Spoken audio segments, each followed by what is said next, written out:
ગીર સોમનાથ જિલ્લાના ભાલપરામાં રહેતા માત્ર 3 માસના વિવાન ચાવડાને એસએબી નામની ગંભીર બીમારી થઈ છે। આ બાળક હાલ વેરાવળની ખાનગી હોસ્પિટલમાં સારવાર હેઠળ છે।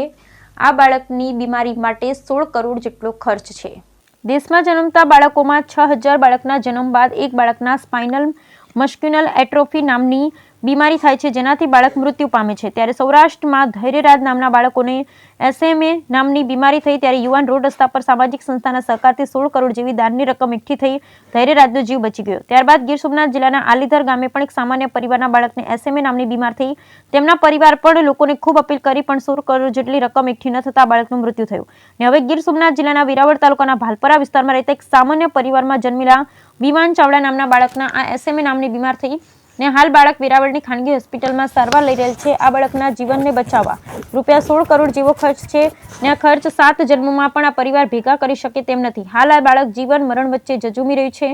બાળકના માતા પિતા ખૂબ જ હતાશ થઈ ગયેલ છે અને તેમના પરિવારજનો ને તેના માતા પિતાએ લોકોને અપીલ કરી છે કે જો જનતા તેમને મદદ કરે તો આ બાળકનો જીવ બચી શકે છે। વાત કરવામાં આવે તો સરકાર મોટા મોટા રોગોના નિરાકરણ લાવી શકે છે, તો આ ગંભીર રોગની કોઈ જાણકારી તેમની પાસે કેમ નહીં પહોંચી હોય તેમ પણ એક સવાલ છે। मैं भालपरा गाम में रही से हमारो एड्रेस वेड़बान सेंटर અમે મારા બાળકને બતાવ્યું તો સાહેબે કીધું કે આને આગળ બતાવો, તો અમે રાજકોટ વાળા સાહેબને બતાવ્યું। એને કીધું કે એને આવી રીતે બીમારી છે, 16 કરોડ વાળું ઇન્જેક્શન લો તો એની જાન બચી જાય। મારું નામ ચાવડા હિતેશ છે। ભાલપરા ગામમાં રહું છું। તાલુકો વેરાવળ, જિલ્લો ગીર સોમનાથ, રાજ્ય ગુજરાત। ને હું મારા બાળકને હોસ્પિટલે બતાવવા આવ્યો હતો। ત્યાં જોટવા સાહેબે અમને કીધેલું કે આ બાળકને તમે ત્યાં આગળ બતાવો, એને આ પ્રોબ્લેમ સ્નાયુનો છે। શું પ્રોબ્લેમ છે તો મને પણ ખબર નથી, તો અમે આગળ બીજા મગજના ડોક્ટરને નિશાંતભાઈ રાઠોડને બતાવેલું હતું।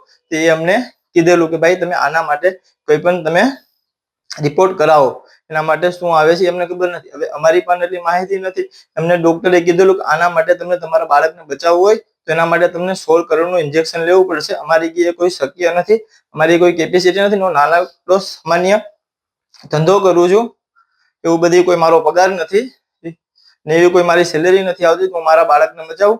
હું તમને બધીને એવી અપીલ કરવા માંગુ છું, આજે મારી ત્યાં થયું કાલ બીજા કોઈ પણ ત્યાં થશે। આ કારણે તમે મને થોડીક મદદ કરો, તમારી મદદ થશે તો એની મદદથી બીજા છે, બીજા કોઈ શેર થશે, એના કારણથી મને 5 રૂપિયા હશે તો મારા બાળકને બચાવી શકી। કે આ બાળકમાં મદદ થશે તો આવનાર કોઈ પણ બાળકને પણ મદદરૂપ થશે। હું ડોક્ટર મુકેશ જોટવા કૃષ્ણ હોસ્પિટલ વેરાવળ ખાતે બાળ રોગ નિષ્ણાંત તરીકે પ્રેક્ટિસ કરું છું। અમારે ત્યાં આગળ 2 મહિના પહેલા એક મહિનાનું બાળક ઓપીડીમાં લઈને આવેલા અને એના મમ્મીની પ્રાઇમરી કન્સર્ન હતી કે બાળક નબળું લાગે, વીક લાગે અને હાથ પગ એમના એકદમ ઢીલા લાગે। એટલે તપાસમાં અમને એવું લાગ્યું કે આ બાળકને મસ્ક્યુલર હાઇપોટોનિયા હતું, એટલે મેડિકલ ભાષામાં આપણે એને ફ્રોપી ઇન્ફન્ટ કહીએ। ફ્રોપી ઇન્ફન્ટ અને હાઇપોટોનિક ચાઇલ્ડ માટે તેને ફર્ધર ઇવેલ્યુએશન આપણે કરવું પડે, એટલે પેડિયાટ્રિક ન્યુરોફિઝિશિયનને કન્સલ્ટ કરીને આપણે ફર્ધર ઇવેલ્યુએશન અને ઇન્વેસ્ટિગેશન કરાયું, જેની અંદર અમે બધા સ્કેન્સ ને રિપોર્ટ્સ કરાય અને છેલ્લી જેનેટિક સ્ટડી પણ કર્યું। તો જેનેટિક સ્ટડીની અંદર ફાઇનલ ડાયગ્નોસિસ થયું કે બાળકને એસએમએ નામની બીમારી છે, જેને સ્પાઇનલ મસ્ક્યુલર એટ્રોફી કહેવાય। એની અંદર જનરલી 1, 2, 3, 4 એવા 4 પ્રકાર હોય। મોસ્ટ કોમન જનરલી 1 અને 2 ટાઈપના હોય છે અને આ બાળકને 1 ટાઈપ એસએમએ ટાઈપ 1 બીમારીથી આ બાળક પીડાય છે।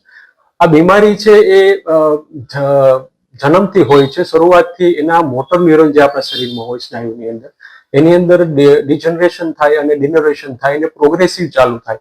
જન્મથી શરૂ હોય ને પછી ધીમે ધીમે વધતું જાય। શરૂઆતમાં હાથ પગ ઢીલા લાગે, ટ્રંક અને નેકના મસલ ઢીલા લાગે, જેને કારણે મોટર ડેવલપમેન્ટ છે બાળકનું, બેસવાનું, ગરદન ઝાલવાનું, ઊભું રહેવાનું, ચાલવાનું, એ બધું એચિવ થતું નથી અને આ વીકનેસ ધીમે ધીમે આગળ વધતી જાય અને પછી પાછળથી એ શ્વાસની ના જે સ્નાયુ હોય છે એમને પણ અફેક્ટ કરે અને રેસ્પિરેટરી પ્રોબ્લેમ્સ થાય, રેસ્પિરેટરી ઇન્ફેક્શન્સ લાગે, શ્વાસમાં તકલીફ પડે અને અલ્ટિમેટલી ટાઈપ 1 અને 2 બીમારીની અંદર બાળક 1 થી 1.5 વર્ષ અને મેક્સિમમ 2 વર્ષ સુધી જ જીવી શકતું હોય, પછી એ સકમ થઈ જાય, એ સર્વાઈવ થતું નથી। અને આ જેનેટિક બીમારી છે। આની પહેલા પણ ઘણા બધા કેસીસ